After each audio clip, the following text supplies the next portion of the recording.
This morning, Nashville Electric Service reports just over 100,000 customers still without power.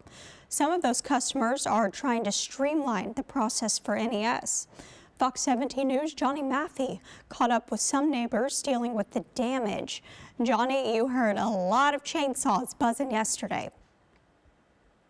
Yeah, definitely, Lindsay, especially over on Indian Springs Drive. The neighbors are trying to check on each other in hopes of these bucket trucks coming to them soon, but it still could be a few days. And, you know, the trucks are here. It's the staff, of course, that Fox 17's been following with the NES response. One neighbor tells me NES says if you start clearing the trees and branches, it could streamline stuff. That was Jim Armstrong, who says this storm feels worse than the one in '94. He has some gas for his generator and the chainsaw, too. He has firewood, but that supply will need to last a few more days.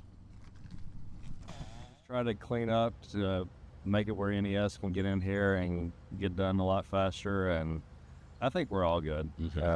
We're about to get used to 3 days in, 4 days in. Definitely 4 days and a few more until Friday or the weekend even for some people here in Bellevue. We're going to check back in about a half hour, Lindsay, and talk about the gas supply, the propane supply, as these companies, some of them have supply. It's about timing and everything. Details on that coming up at 5:30. Live in Bellevue, Johnny Maffei, guys, back to you.